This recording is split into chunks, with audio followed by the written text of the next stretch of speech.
Pasok na ang Petrogas Angels sa finals at nagbabalik tayo sa Firoil Flying V Center sa San Juan para alamin kung sino ang susunod sa kanilang iyapak. Ang Creamline Cool Smashers ba tatapusin na lahat ngayon o papahabain pa ba ng Motolite ang serye na to? Welcome to game number 2 of the semifinals sa Open Conference ng Premier Volleyball League hatid sa inyo ng ABS-CBN Sports. At ito po ang ating schedule. Game number 2 nga. Creamline Cool Smashers, pwede na tapusin lahat ngayon at pumasok sa final, samantalang ang Motolite, kung gusto nila, pwede pang pahabain ng serye at umabot sa game number 3, winner take all sa Wednesday po yan. Maraming salamat sa pagtangkilik sa atin. We're live on Liga on PremierVolleyballLeague.com at sa number 1 sports website sa buong Pilipinas, sports.abs-cbn.com. Eric Tipan po, sama si Nuringo at ang ating panel at large, si Janine Choi. Ito po ang ating coverage ng semifinals ng PVL 2019.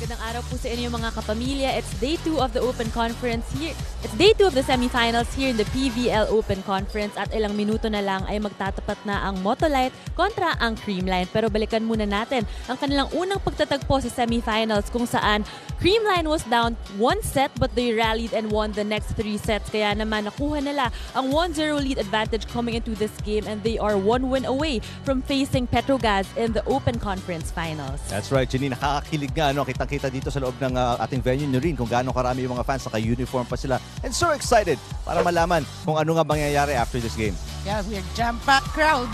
So, we don't know what's gonna happen. Siyempre, favored ang isang team, ang Creamline. But Motolite, we don't know. That's right. Tingnan natin yung ating standings dito sa semifinals. At ito nga, papakita namin sa inyo na ang Petrogas Angels pagkatapos ng panalo kanina, 3-set win kontra sa Banco Perla Spikers, nasa finals na sila. Sabi mo nga earlier, naghihintay na lang ang Petrogas win na to between Creamline, sa match na to between Creamline and Motolite. So, the landscape, the semifinals landscape is obviously visual there, but we'll see into today's game. Okay, tingnan natin yung huling pagharap nitong dalawang koponan. Kahapon lang po ito.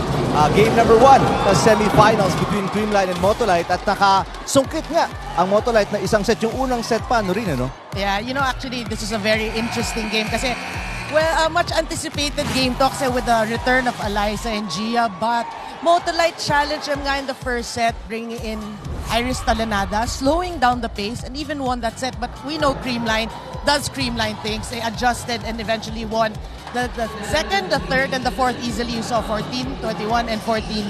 They swept almost all the scoring and non-scoring skills. So into today's game, Motolite has got to come up with something special if they want to push Creamline into game 3. Alam namin, marami kayong opinion, marami kayong gustong sabihin. If you wanna, send us a message via social media, si Janine po ang may hawak ng all ng handles natin. Mga kapamilya, you may tweet us at ABS-CBN Sports at gamitin po ninyo ang hashtag na PVL2019 for your comments and insights on the match.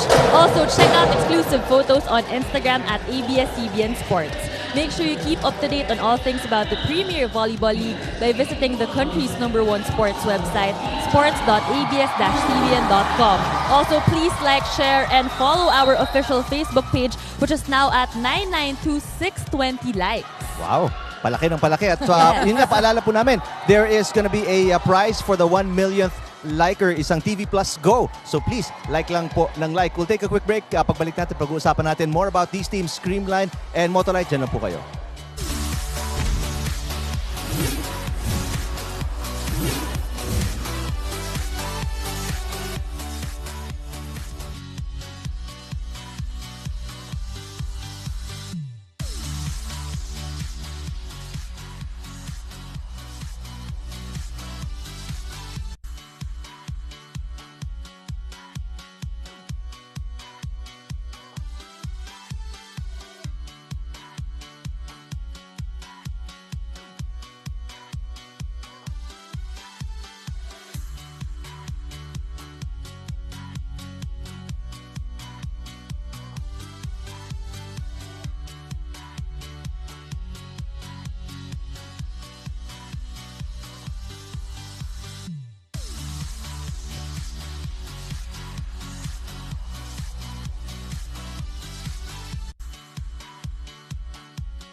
Babalik po tayo sa Philippine Flying V Center para sa very exciting game number 2 sa pagitan ng Creamline at Motolite. At ayan po ang ating protocol. Ang Creamline nasa kanan po ninyo, ang Motolite nasa kaliwa. Motolite naghahanap ng unang panalo dito sa semifinals and a chance to extend this semifinal matchup. Magandang hapon po ulit, Eric Tepan with Noringo. At pag-usapan natin yung game number 1 output ng key players dito Motolite. 3 players in double digits para sa kanilang koponan. It was all a UP affair. Ika nga, with Ai Ganaban 10, Tots Carlos with 13, Isa Molde leading the way with 15. Yeah, I mean, it's such a welcome addition to Motolite with Isa Molde coming out of her shell. We know former Rookie of the Year yan, so we know what she can do. And in that match, she scored 15 big points, 11 spikes, 2 blocks, 2 aces, an all-around game for Isa Molde, and in which they're hoping that she will produce the same in today's game. Well, to give us her thoughts on today's game, kasama po natin si Isa Molde. Isa, magandang hapon. Hello, Isa. Well, nabanggit namin kanina ni Norin, you guys won set number 1 kontra sa Creamline in game number 1. Ano ba pwede nyong kunin from that set 1 para magamit ninyo in today's game number 2? Siguro yung discipline lang sa mga plays and blocks. And siguro, susundin lang talaga kung ano yung mga sinasabi ng coach sa amin. For me, I think, nakita natin yung improvement mo as a player. We follow, syempre, we follow your career, Nakita natin yung performance mo in this conference. We're playing so much better. Anong difference? Anong ginawa mong different na ngayon, ganito yung laro mo? Siguro nagtiwala lang ako sa sarili ko kung ano yung kaya kong gawin. And yung coaches din kasi lagi ako minomotivate nire-remind ako kung ano yung kaya kong gawin sa loob ng court. Alright, well, good luck, Isa. We'll see you out there. We'll see you out there. Good luck sa game. Good luck. Alright, salamat. Isa Molde po, 15 points. Top scoring out for Motolite in that game. But her production as well as everyone else actually highly needed today, Noreen, para makakuha sila ng set number 1 and maybe, mapahaba nga itong series na to. Well, it is going to be a challenge. But, tama ka. It has to be a team effort. Isa Molde, we saw that maybe Tots is not playing. We'll check with Janine later. But still, the others need to step up in order to make a game out of this. Alright, we'll take a quick break. Pagbalik natin, pag-uusapan naman natin ang Creamline. Diyan lang po kayo sa Liga.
This is game number 2 of the semifinals sa pagitan ng Creamline at Motolite. Pag-uusapan naman natin ngayon ng Creamline Cool Smashers winning game number 1 against Motolite in 4 sets. At 2 other key players nagbalik na mula sa national team practice. We're talking about Eliza Valdez and Gia Morado. And let's take a look at their contributions in that game number 1.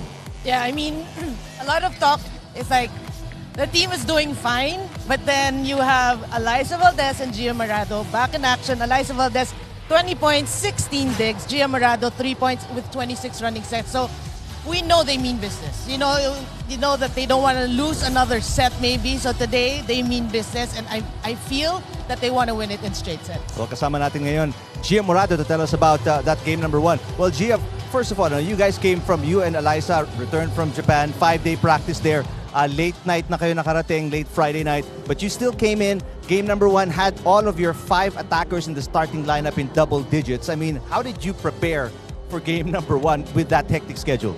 It wasn't easy for sure to come in after they played 2 games. We were gone for 6 days. Iba pa rin talaga pala pagka matagal ka wala sa training. But syempre, Coach Ty reminded us that we've been playing together for years, for months actually. We've been preparing for this absence also. So it wasn't that hard naman for us to adjust mid-game.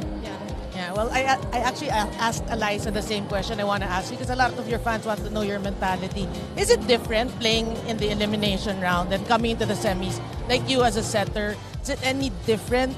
Any more added pressure? Or? We all agree naman na when it comes to the semifinals, kahit twice na kayo nagkita during the eliminations, nag-iiba pa rin yung laro, nag-iiba pa rin yung mindset, and of course, magkakakilala na lahat ng team, so the game plans change and everything has to adjust. So it wasn't easy for us to adjust for the semifinals nang hindi kami kompleto rin sa training. So thankfully naman, si Coach Ty really prepared our bench also. Everyone was ready to play. Well, you always say it wasn't easy, but you guys make it look very, very easy. Good luck in the game today. Thank you, thank you, thank you. Well, that's exactly what they do. I mean, we saw the numbers you mentioned kanina, Noreen, how dominant they were in almost various aspects of the game in that game number 1. And you like what she said. Coach Ty prepared the bench, prepared the team, and constant reminders on what they should do. So they're ready. I'm sure they're ready. DJ Jimmy po ang kasama natin nagpapatugtog ng music dito sa loob ng Phil Oil Flying V Center. It is game number 2 sa pagitan ng Creamline at Motolite. Set number 1 is coming up right after these.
Presenting our national officials for this match.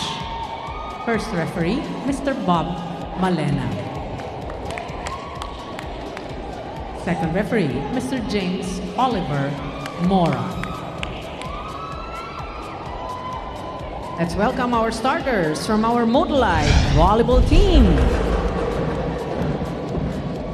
Team captain wears jersey number 1, Iris Janelle Tolenada. At number 3, Maristela Jen Layo. Wearing jersey number 8, Myla Pablo. Number 10, Maria Lina Isabel Molde. Number 16, Bernadette Flora. And number 19, Aisha Lane Ganaban. Liberos are number 12, Maria Ariel Estraniero. And number 14, Tony Rose Ponce. Head coach, Mr. Godfrey Okumu.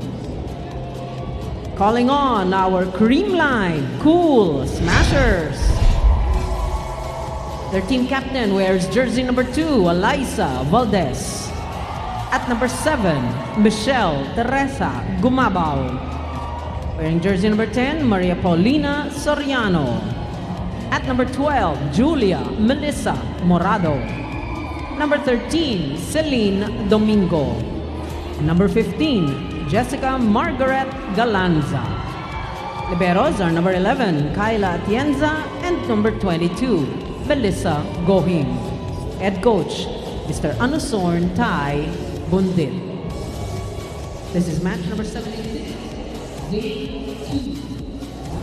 Tingnan natin yung starting lineup ng Motolite at nabanggit mo na to kanina no rin, ano? Pero it seems like ito na nga, nag-adjust na si Coach Okumu dahil Bern Flora will be in the starting lineup. Wala po si Tots Carlos, but she is suited up. Tingnan natin kung makakapasok siya at any point in the game. Samantalang walang pagkakaiba sa starting lineup ni Coach Tai Bundit. 5 of the 6 in double digits. Si Gia Morado lang hindi naka-double digits, pero siya naman naghatid ng lahat ng palo ng kanyang 5 attackers in the starting lineup. What an amazing statistic for game number 1 para sa Creamline. Exactly, and it's not that easy. She said it in that pre-game interview. It's not that easy also because you have so much firepower as teammates, so many good players. How do you choose, right? That's why she's called G Amazing. And yun nga, nalayo siya sa kanyang koponan. Very crucial stretch ng mga practices to because you're priming for the semifinals, but you're not there. You're somewhere else playing with other players as preparation for SEA Games. Yeah. And in yesterday's game, Creamline did show vulnerability. Especially in the first set. Same lineup halos, wala nga si Tots Carlos today. But they slowed down the pace, they controlled the tempo, and medyo na-shake yung Creamline, which not normal for a 16 win and 0 loss performance in the elimination round. But again, they showed vulnerability, but then they showed maturity. They adjusted and then they quickly won the next 3 sets. Para naman sa Motolite no rin, we mentioned it was an all-UP affair in terms of production. Ay Ganaban with 10, Tots Carlos with 13, and then Isa Molde with 15. Si Myla Pablo held to 6 points in that game.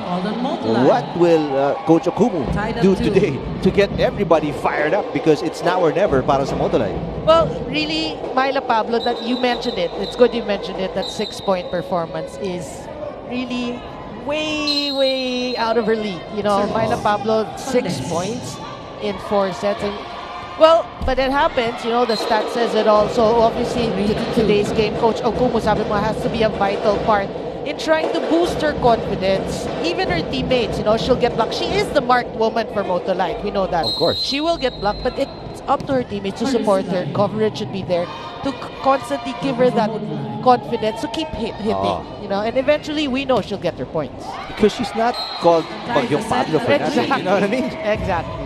Samantala, parehong koponan with service errors each. Kaya 3-all po tayo here in set number 1. Yeah, and for Motolite, you have to, sabi mo nga, you have to remember that first set. How did you win that? And work on that, and work on trying to win another set here today. I always say nga, baby steps, small goals and objectives. Well, tingnan natin, ang banggit kanina ni Isa Molde sa atin is disiplina at sundin yung sinasabi ng coaching staff. Ano? Coach Okumu, obviously, hindi nagkukulang sa paalala yan at kilala niya na. At least 3 of the key players ng Motolite as we go courtside with Janine Choi. Eric and Irene, so Tots Carlos has confirmed that she will be missing court action today because the team's PT as well as the coaching staff advised her to rest and recover from her back pains. But nevertheless, Tots has no doubt with the capabilities of her team dahil alam niya na ang bawat isa sa kanila talagang lalaban.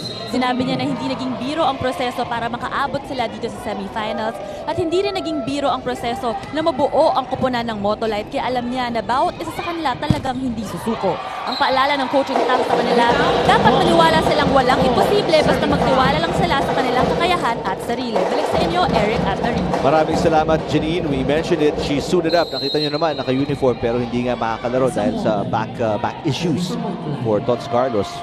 So, -1 in terms of attackers itong Motolite. Let's see how they adjust. Escalante will score on the cut shot. 6, serving 4. Yeah, and Eric, not just any attacker. Tots Carlos is actually number 2 in the league. So that's a huge chunk of points that they're going to miss. But then, yes, that's life. You have to move on. What you do, the others should step up. Bern Flora has the capability to score points. But the problem is, it's always Tots who's been starting. So you, as a center like Iris, you have to give opportunity to Bern Flora to get her groove, to get her confidence. She's a known attacker along with, of course, Myla Pablo, Bern Flora from Adamson. Pero ngayon, a few attack errors para sa Motolite at kumakawala ng maaga ang Creamline. They're up by 3-7, serving 4, set number 1. That is just outside. Oh, that was close. Another service error para sa Creamline, this time from Michelle Gumabaw. Well, if you're Motolite, these are the things we always say. You have to take advantage. The little hiccups of Creamline. Well, they're strong team, we know that, but you can see nga, vulnerability, you take advantage. Great set mula kay Morado pupunta kay Soriano, and it's an 8-5 set number 1 para sa Creamline kontra sa Motolite.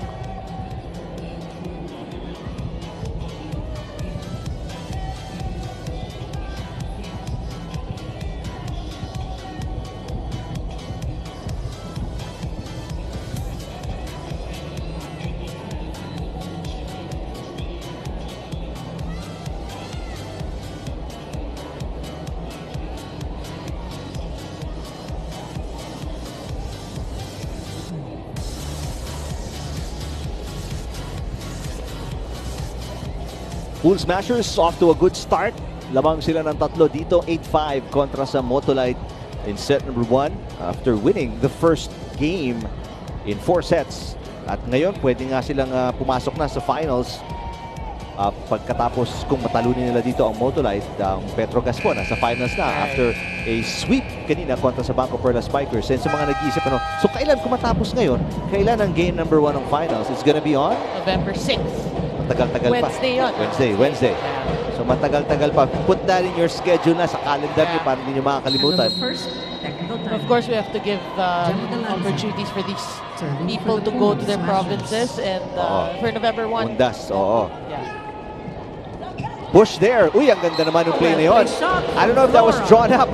Pero hinatid ni Tolenada kay Bern Flora. Binalik ni Bern Flora sa likod ni Tolenada. Take a look. It was actually a great ad-lib. You can see the wrong time jump of Flora, but then she saw the hole. It was a smart thing to do. You adjust. And we mentioned about Bern Flora. I mean, she's a very smart player. Maliit, pero she's athletic. She jumps very high. Speaking of jumping very high, another former Adamson Lady Falcon, Pao Soriano. Pao Soriano, a veteran of the team. And she normally doesn't start. It's normally Risa Sato and Celine Domingo. But Risa Sato had an ankle injury, so Pao Soriano. And she's showing us no signs of rust. Valdez, block. 1-2 play there para kay Morado. Oh, a broken play naman para sa Motolite. They had a chance to attack. Celine Domingo papalo, Tolenada naghahanap ng attacker. Another miscue for Motolite. So 2 straight miscues for Motolite. At paparusahan sila ni Celine Domingo. These are the things you don't want to see For Motolite, serving six. you get the opportunity to give a good pass. You want to take advantage of scoring. But yung sabi mo nga, broken plays, miscues, and Creamline just takes advantage of that. Creamline is a team that will not give up too many opportunities to score. Exactly. There's a 1-2 play, a smart move by Iris Tolenada. 7 to 10. Well, both these setters are being active today, getting active. Team captain, Iris Tolenada, serving for Motolite. Valdez, cross court. Dig. Valdez again, a little too close to the net, Valdez. but she still scores. The hand of Tolenada. 11 to 7. Yeah. First line. It's a first line kill for Eliza Valdez. Who actually I asked her before the game when she was warming up. So how's your? I'm not sure if it's her elbow, but yesterday she was icing it during huddles, and there's a tape. You can see there's a bandage around it. So she just said, "I'm okay." That's all she said. I'm okay. Yeah, Eliza, Valdez she's. finds a spot. I mean, with all the practices she's going through, I'm sure maraming nararamdaman yan, no? But as an athlete, as a player, I mean, her dedication to the sport and to her teams, because she plays with the national team and she plays for Creamline, is, you know, really something to admire. Yeah. The sacrifice she's putting out there. Estraniero inangat. There's a push by Molde. Ayla Atienza back to Valdez. Valdez with a tip, and Valdez will score. He's a hole. 13. Well, Serving 7. she can get really creative once she gets 1-2 kills, which is what happened. Motolite will obviously respect the power of Eliza Valdez, so the drops become harder to get. Yeah, kasi palihong patras Yes. ka ng patras, eh, no? Time out dito si Coach Okumu, pakinggan natin. Guys, this is just a reminder, okay? Our defense, we expect you to stay here. I don't want to see you here. Maela, I don't want to see you here. I want to see you here. When you block, you jump straight. Don't push in. You don't have to. Just go straight. Pass. We need that pass. We are not passing. We are getting confused in the passing. Alala lang daw, sabi ni Coach Okumu, let's see if these girls will come out with a positive response. That's the first timeout lang naman ni Coach Okumu. Gia Morado, serving for the Coons. That was a daughter of Phil. Ainglet Cayetano. Yan yung it, number no? 1 fan ni Phil kahapon pa nandito yan.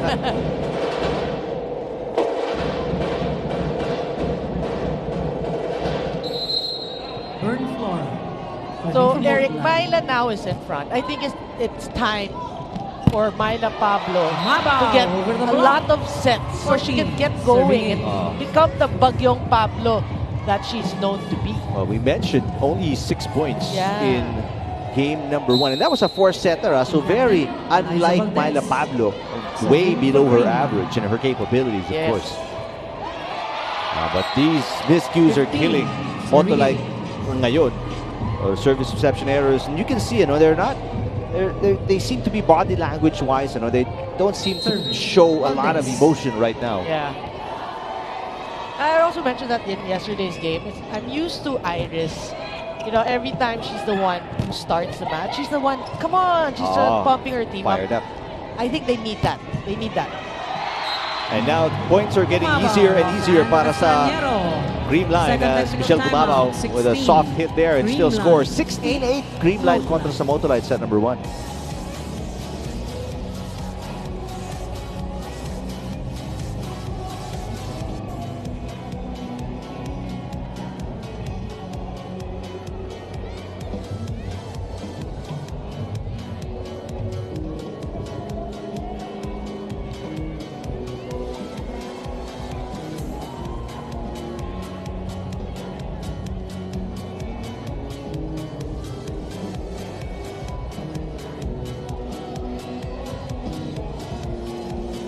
Creamline coasting right now in set number 1. What have they been doing, you know, good or better right now in the first set? Kaya kontrolado yung Landry. You can see they're the ones dictating the pace of the game. You know, they're just playing their game, serving not 100%, but well enough And it's not them for me in this first set. It's more of Motolite. You mentioned, Eric, body language, or it's like they're not in the game. It was so different from yesterday's first set where you could see in their eyes that they wanted to win. You know, here in the first set, yes, they're down at Tots Carlos, but then you're still in the game. You can't just give it to Creamline. You said that the points are coming easy, and they are. Yesterday, we saw a lot of good digs, a lot of rallies, so they just have to wake up. Talking about Motolite. Well, ngayon, malaki-laki ang habulin nila. They're down by 8 points. Inoble na ng Creamline yung output ng Motolite dito. Tolenada will set it up. Pablo Valdez, great defense. Morado inangat. Gonna be a free ball. Tingnan natin kung makukuha ng Motolite ang pagkakataon na to. Yes, they do capitalize on the opportunity to score. That's a good start for Motolite. No, that could be a start of a run here.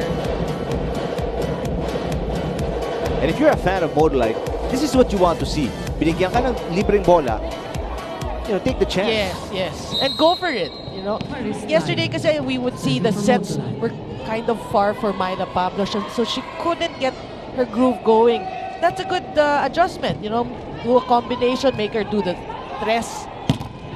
And there's good defense right there. Offense helping out defense or vice versa. But either way, that's 2 straight points para sa Motolite. But if you're Motolite, you want that to pump your team up. Still, no, 2 straight points, but you don't see the celebration that you normally do. At perhaps pag naka 3-point run na rin, we'll see Galanza. And Galanza stops that short run ng Motolite. How good is Gemma Galanza as well? 13 points in that game number 1. 13 points. And she struggled at the start of the match. You know, that's how good she is. That's supposed to be the attitude of a player and athlete. Diba? It doesn't matter how you start. You can start slow, but it's how you end it. That's right. Tolenada sets up Pablo, and Pablo is starting to wax hot. 11-17. Yan ang kailangan ng Motolite dito, mabuhayan si Myla Pablo, who we all know can deliver. Yeah. And you can see in that slow-mo, that's a perfect set for Myla Pablo. Morado sets it up. Here comes Gumabao. Yes! Michelle Gumabao firing one in. 18-11. Now Creamline firing at all cylinders. All angles. And everybody contributing. We saw Valdez score. Galanza just recently scored. Of course, Michelle Gumabao, Pao Soriano early in the first set.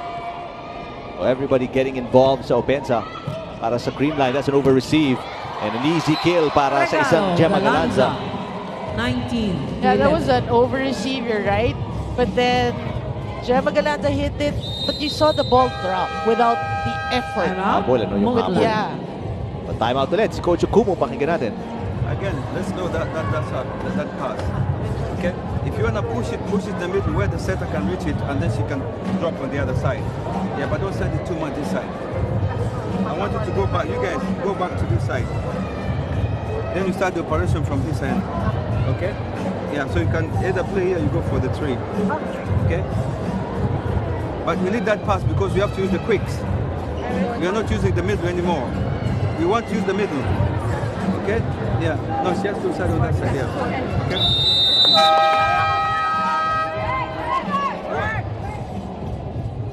Well, we've seen positive response naman ng Motolite to the timeouts by Coach Okumu. Pero ang problema, they have difficulty getting stops sa opensa ng Creamline. 19-11. Yeah, and Coach Okumu obviously wants a better pass.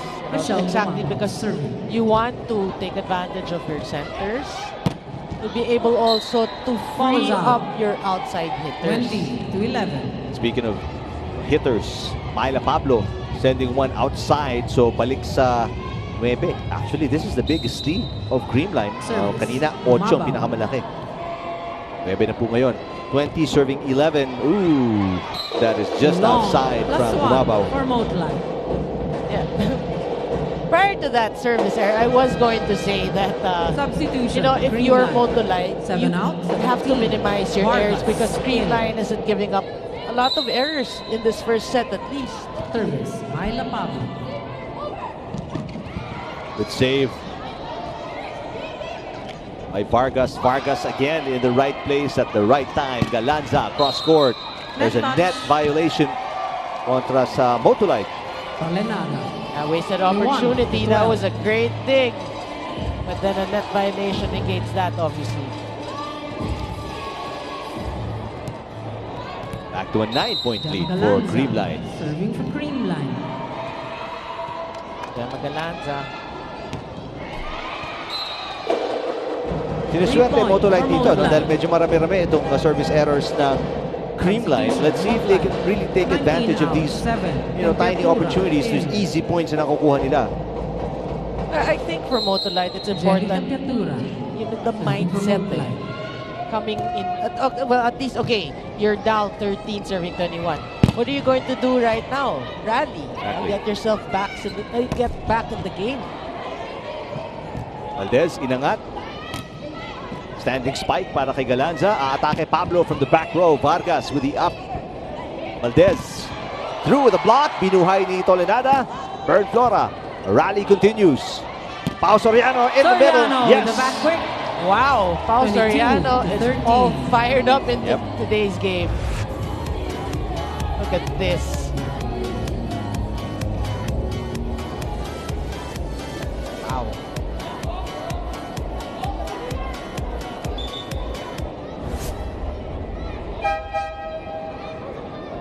Substitution. Creamline. 8 out. 13. Hey, guess who's coming back? In. 10 out. 5. Risa Sato, you mentioned recovering from an ankle injury. In for the final 3 plays of Risa Sato. 3 points para sa Cool Smashers. Yeah, I like what Coach Tai is doing now. Bringing her in, even just to serve to get her back into the Rhythm, into ano? the rhythm 14, and the scheme of 22. things.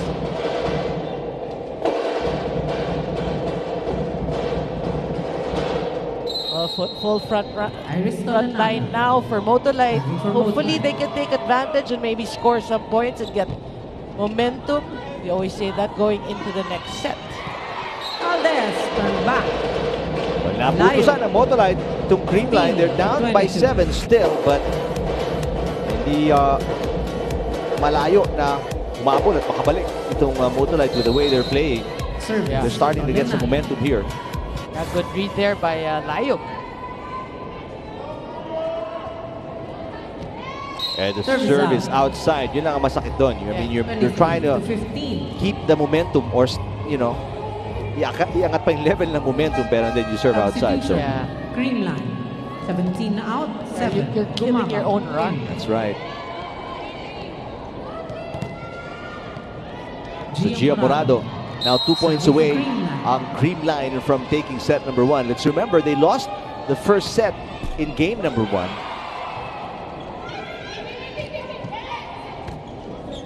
Morado, what a setup there. Dikit na sa net si Morado. Still able to avoid touching the net and yet set up Domingo for a great finish. Substitution. You know, the only person she hasn't set up is the Atienza.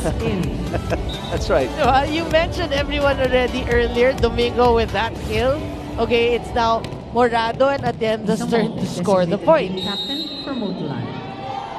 Ben Emnas Morado serving in the game for the first time today.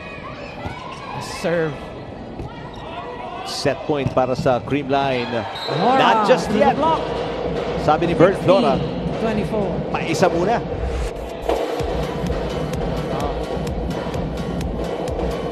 Well, you also like the substitution, bringing in Fenemnas latter part of the first set. As you're looking to using her in the second set. That's right. Oh, good block by Layo kontra kay Domingo. Well, this is a 2-point run. 2 set points saved. Pero yun nga lang, doon na puputol yung run itong Motolite. Padala-dalawa lang. Yeah. Which is why... You're right. They're giving up too many points before scoring 1. Ben Emnas. Layo makes it a 3-point run. So here we go. Layo. 18. 24. And you know, things are different when Coach Tai calls a timeout, but no timeout yet. Not just yet. Hindi pa kinakabog. Si Coach Tai Bundit. Right now, confident pa din siya.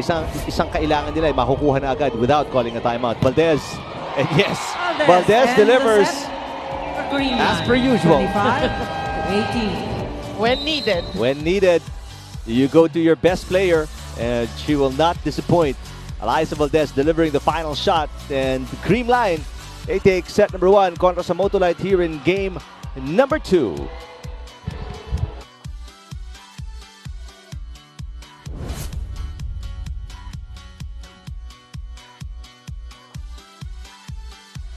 Hello to our Kapamilya sports fans worldwide. This is Eliza Valdez. Thank you for watching the set 1 of today's PVL game. Para mapanood ng live ang mga susunod na exciting PVL sets, just go to iWant.ph or sports.abs-CBN.com.